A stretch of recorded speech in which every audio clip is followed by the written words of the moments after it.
What's up, tribe? How you guys doing? This is gonna be your love and marriage Huntsville season 1 episode 6. The wedding episode. I forgot the title of it. We gonna call it the wedding episode. And let me say, I was sitting here in tears. It was a beautiful, beautiful wedding. But let's just start to the beginning, from the beginning, and work our way forward. So the beginning of the episode, we see the aftermath of the bachelor/bachelorette party, and it looks like for Kimmy's bachelorette, they did a party bus with like a bar crawl. They stopped at different places and danced and did the whole club thing or whatever, which is fun, good fun, clean fun, great thing. On the other side, we saw last week the debauchery and the fuckery of the bachelorette party. I mean, the bachelor party. Now, we got a couple of things cleared up. So, first of all, they did not go to a strip club. They went to a club that had an area with dancers in bathing suits. So, I guess they weren't getting naked. They were just dancing in bathing suits and accepting tips. Is that what I'm getting? Which, it is Miami. Like, that's not too far-fetched. Because my thing was, if they really wanted to get down, they should have went to King of Diamonds. But that's a whole nother. No, King of Diamonds is closed. That's right. That's right. King of Diamonds is closed. Anyway. Now, we have 3 different couples who handled this whole situation 3 different ways. So, let's start with the bride and groom to be. Kimmy and Maurice. I love Kimmy and Maurice. Their relationship just seems so beautiful and genuine, and I'm happy for them. I don't even know these two, but I'm happy for the guys. I love love. And I love love. She was like, look, just tell me what went down. Tell me about the party. And Maurice was like, oh man, it's just a haze. Like, I don't remember. He doing that whole, I don't know what happened. She said, look, I know you like to dance. So I know you was dancing up on some chicks. He was like, dancing? I don't think. And he's doing this whole, like, I don't remember and giving her bits and pieces. So then Kimmy was like, look, I tell you what. I know it's a video somewhere. She said, so if you'd rather me see the video and make up my own narrative rather than you tell me, so then when I see the video, it is what it is. That's up to you. Honey, when she broke it down like that, he started spilling his guts. He said, well, look, this is what we did. At 8:58, we pulled up in front of the spot. And then at 9:01, we went in, we paid the bouncer. At 9:50, like, he broke it down after that. She was like, yeah, I thought so. But it was all in good fun. Like, she didn't seem like she got mad or anything. She just wanted to know what happened. And she didn't want to be blindsided with somebody else telling her his story. Respect. So then we see the hosts. These hosts, they schizophrenic, bipolar. Well, they're not schizophrenic. They bipolar. Because they woke up. Now, they had separate beds, but they was in the same bed. I don't know why they didn't get a room with one bed. Not my business. So, at first, Melody seemed like she was getting ready to get an attitude about it. But then, seemed like she kind of came around to it. And by the end of the scene, she was showing him how to make the money rain on the strippers. Told him he did wrong. Now, mind you, the whole time he was lying, talking about what didn't happen and he don't remember and this, that, and the other. See, this is what I don't understand. You know it's on tape. You know it was for the show. Just tell it. Just say, look, we went to the club. I got drunk as hell. I don't even remember what happened, but I know I spent a lot of money. Because Martell probably doesn't remember. Because he was lit. And like I said last week, when you're not a drinker and you can't handle your liquor, he probably doesn't remember everything that went down. But just say that. Just say, you know what? I got drunk and I don't remember. Melody got mad because he had drinks. Why are you mad that he had... Like, see, here's the problem. When you already mad at somebody, everything they do is going to piss you off. So... he's not a big drinker. And her thing was, I could barely get him to have a glass of wine with me at dinner. But yet, he was drinking, with them last night. It was the bachelor party. Of course he was drinking. He was trying to be with the fellas and do what the fellas did. And it's not a big deal, Melody. But you mad about other stuff. And so that's why you getting irritated about every little thing. So... then we get over to the other Scots. Oh, and let me say this. Let me add an addendum to my review from last week. When I made a comment about the kids, whose kids went and whose kids didn't go. I forgot that Maurice and Marceau were brothers, and that those are his nieces and nephews. So of course it made sense for the kids to come to the wedding. They, that made sense, and it made sense that that's why the hosts, could leave their kids at home, because for them it was like a little mini vacay. Whereas with Letitia and Marceau, that's family. So okay, afterwards I remembered that, but of course I'm not going to do a video just to say that. But I do want to say that I thought about that last week and was like, oh yeah, they are family, duh. So anyway, so now the other guys, Letitia and Marceau. Let me tell y'all something. Marceau made me mad about one thing this episode, and I'm going to get there in a minute. But Marceau, I started off really not feeling Marceau. I really did. Marceau is funny, and I like him. And his sense of humor, I dig his sense of humor. His sense of humor sort of connects with my sense of humor. But Marceau was like, I bought a couple of bottles. She said, well, did you buy anybody a drink? He was like, I didn't want to be rude. If it was women there and they drank out the bottle, I guess technically I bought them a drink, but I ain't buy them a drink. Okay. Now Letitia got mad. Tish, I don't know why you mad. Again, maybe I'm not the average person when it comes to certain things. Don't get me wrong. I get jealous about stuff. I'm not that dude. I'm not a dude at all. I'm not that person. There are things that irritate me. But buying a drink, I don't know. I guess for me, certain rules get suspended when it's a bachelor party to a certain extent. Buying a woman a drink, dancing with a stripper, I don't care. I don't care. But Letitia did care. And Letitia told him she didn't want him to do that. So he should have respected her wishes. I don't know if he technically violated the spirit of what she wanted versus him violating what she actually specifically said. But if he bought bottles and women participated in the drinking of the bottle, I guess technically he bought a drink. Did he go up to the bar and was like, yo, can I buy you a drink? I don't think he did that. Now, what I also find very interesting, Marceau, you a producer? Because I find it very interesting that we didn't see Marceau do nothing at that club. There is no footage of Marceau doing nothing. You see Maurice cutting up. You see Martell cutting up. You don't see Marceau doing nothing. Now, is it because Marceau didn't do nothing? Or is it because Marceau got them to cut it out? I'm curious. What you do, Marceau? Got my eye on you. But Letitia got upset and she rolled out, honey. She got mad. Now, later on that night, they have the, I guess the, what you call it, the dinner before the wedding. What they call it? The rehearsal dinner, Lord. And they had the whole wedding party there, and it was really nice. And we found out a few more things about the bachelorette party. The bachelor party. We find out that Marceau spent $1,300 on liquor. Now, as someone who has done bottle service at a club before, to be perfectly honest with y'all, it ain't ridiculous. It's ridiculous to spend that much money on liquor, don't get me wrong, but it's not ridiculous to understand how, if you're buying bottles, how that adds up. If you're buying top shelf bottles, if you're in a VIP area, they're going to charge you extra for being in VIP. They're going to charge you extra for bottle service. You got a tip. And he said he bought 3 bottles. So by the time you multiply, so it's not unreasonable to spend $200 a bottle, right? By the time you tip, by the time they add on VIP services and all that other stuff they add on, and then you multiply that, first of all, he lying at 3. He did more than by 3. But even if you multiply that by 4 or 5 bottles, there was a bigger group of them. I could really see how that could add up to $1,300. Now, is it ridiculous that he spent $1,300? Sure. But is it like $1,300? I've seen some crazy bar tabs in my day. None that I paid. But I've seen them. Like, I've been with people and we have run up a ridiculous tab. I'm just saying. In my former days. Like I told y'all last week. I'm older, I'm broke, I got a mortgage. I don't have that shit no more. But, see, this is how my videos be getting long. I had a friend of mine, he was a co-worker of mine. And he only worked for the purposes of saying he had a job.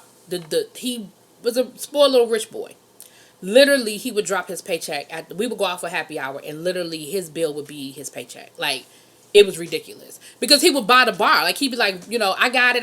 Like, he would buy up everybody's tab. And at the end of the night, I have seen him literally spend a G on a bar tab.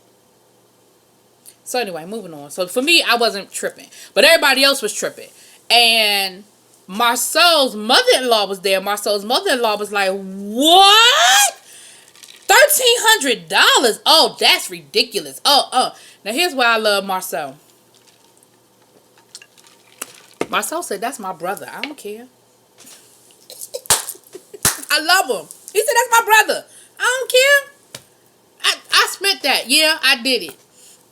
Now the other thing that happened at the rehearsal dinner that of any substance really was we found out that Marcel is not wearing his wedding ring. Now again I say, why Marcel is not wearing his wedding ring, I do not know. Because do I think he's not wearing his wedding ring for the purposes of stepping out on Letitia? No, I do not. I don't believe it. I don't think it. However, he came up with 500 reasons why he didn't have his wedding ring on. And his final reason was, "I told you it's just uncomfortable, period." See, now we got a problem. Marcel, you ain't pissed me off. You ain't give me a problem the whole episode. But that I had a problem with. And again, not necessarily because you were expressing how you felt. But my thing is, y'all been married for 12 years and all of a sudden now your wedding ring, it bothers your finger. Then you need to get it sized. We need to get you a new ring. We need to figure out the problem. Because that's not okay. If it bothers her, it's not okay. And if she's expressing to you that she has a problem with you going out without your wedding ring on, then you need to be respectful of that. That's my 2 cents on it. That's just how I feel. Now, because to me, it's a comfort for her to say, "Hey, you're going out with the fellas. You're doing what you do with the fellas. But I want everybody in that room to know you married." Now, does a wedding ring stop anything from happening if something's going to happen? No, it doesn't. But if it makes her feel better as you are walking out the house to see that ring on your finger, then I feel like that's what you need to do. Now, the wedding ring situation became a theme later on in the episode as well. So I think Marcel also hits me as the kind of person that he gonna do what he want to do when he want to do and how he want to do it. He might have had every intention of putting that ring back on, but because they made a big deal about it at the rehearsal dinner, and he was like, "Fuck it, I'm not putting the ring back on the rest of the weekend."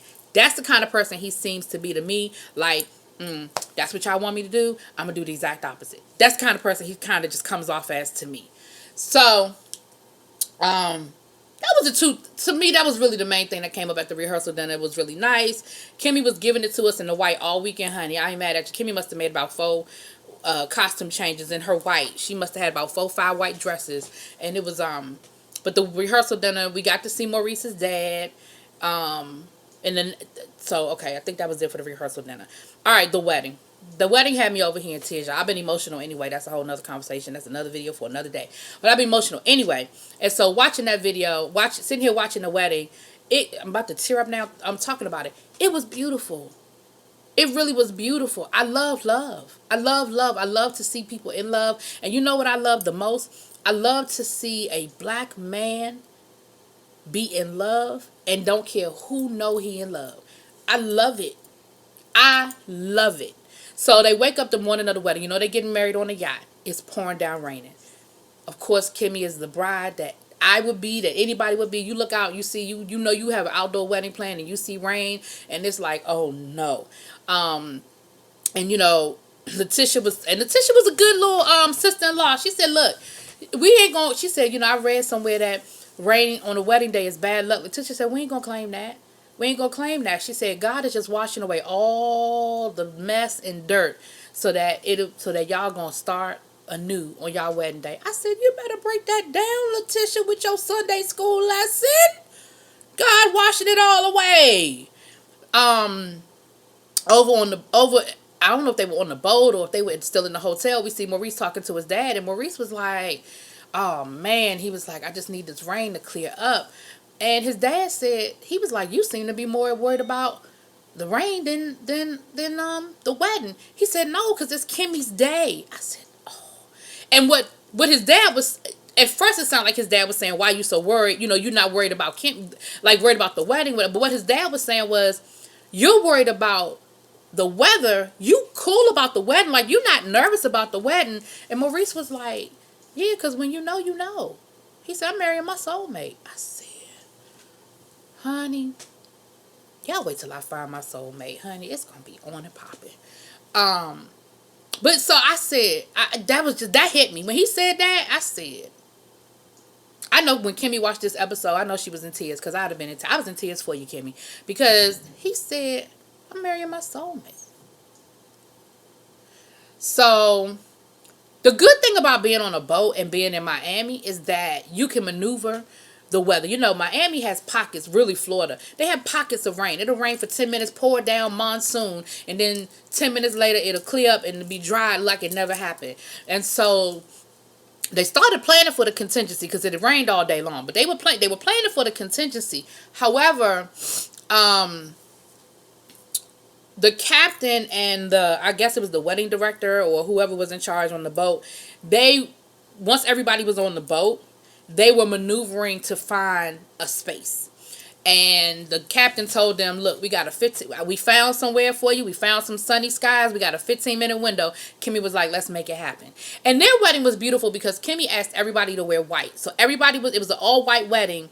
And Letitia explained in the beginning that, everybody was part of the wedding party. And that's why everybody wore white, because everybody was a part of their big day. And that was how everybody was to be included. And when they started reading their vows and Kimmy started crying, honey, and he wiped them tears away, I said, yes, Scott, brother.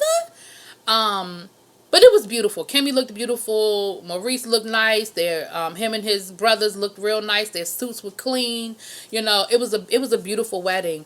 And then it was this beautiful sunset at the end. And Kimmy said, the rain had to come for that sunset, because that sunset would not have happened had the element of the clouds and the skies. It was beautiful. It was like how they put it, And everybody was happy and, all that good stuff. And her dress was beautiful. And the dress she changed into for the reception was beautiful. And, of course, they had their dinner. Now, after dinner, we had a few other things that went down. Let me just make it quick because it's getting long. I didn't think I had this much to say about this episode, but that's how I be talking too much. At the reception dinner, they brought up Marceau's ring again. Mother-in-law is digging into Marceau. And Marceau is just like, to the point where Letitia had to be like, Ma, chill out. Like, Ma, stop. And she was like, I'm embarrassed that my mom is like being so loud and being so extra about the wedding ring. Like, it's embarrassing to me. And Marceau was sitting there like, and to the point where finally Kimmy had to be like, well, look, I know who got a ring on his finger, and it's about him and me, so let's go. We ain't going to talk about Marceau not having on his ring anymore. Let's move on. The reception looked, the reception was, as the kids say, lit. Everybody was dancing. They was sweating out their perms, honey. They was getting it. They were having themselves a good old time, okay? But here's the climax of the episode. Them Holtz wasn't having themselves a good time. And, I understand. What ended up happening was Melody ended up taking Marceau up to a separate part of the boat to have a talk with him. And Marceau's thing was, this ain't the time or the place. Why are we talking about it now? But I understand. I really can understand what the problem was. And I feel like what the problem might have been was you sitting there surrounded by all of this love. And in your mind, you trying to figure out, what happened to us? What happened to our love? Why did you do this to me? And I can't get out of my head space. I can't get it out of my head. And I'm not the kind of person that wants to keep holding on to it. Like, I tried to be happy. I tried to, for the sake of the wedding, push that aside. But it's here and I can't hold on to it anymore. And I can respect that because I'm that way. Like, if I got something to say, I just need to get it out of my chest. I need to say it. And she took him to a separate part of the boat. She didn't do it at the reception. She didn't bother anybody else with it. But I think what Melanie needs from Martell, and we see all the pictures on social media, so we know that they're still together. They living their best life. They had Grammy parties with Beyonce and stuff. They were at All-Star. At the end of the Super Bowl weekend, they probably had All-Star down in Charlotte this weekend. But here's my problem. Melanie needs to understand what happened. And she needs to understand what happened for a lot of reasons. She needs to understand what happened mainly so it won't happen again. Like, if I forgive you and we are going to really, truly move forward, then I need to know that this will never happen again. And I need to really understand why this happened.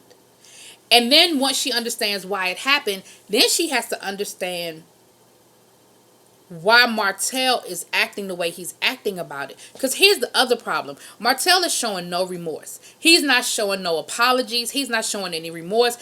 He don't sound like he's sorry. He sound like he's sorry he got caught. Not that he's sorry he did it. That's how it sounds to me. And I could be wrong because I'm not in those people's marriage. I only know what they showing me. And what he showed me in that argument was, well, it just happened. No, it didn't just happen. She was like, I need to know how, why her, what happened, how did we get to that part? She said, because I thought we were good. We ain't never stopped having sex. We never stopped getting along, taking walks in the park. Like, what was it that made you not only step out, but step out for so long? Like, you had a whole separate relationship. It wasn't no one night stand. And there is no right answer to that, Martell. Let's be clear. There's no right answer to that. Like, there was nothing you could have said that would have satisfied her. However, what she needed from you was remorse. And your attitude was, why does it matter? I mean, does it matter? I mean, she just, the outfit she had on, the outfit I had on, we were at a house party. It just happened. It just happened. No, she needs to hear remorse. And I think that's what she's not getting from you. And that's why she's still harping and,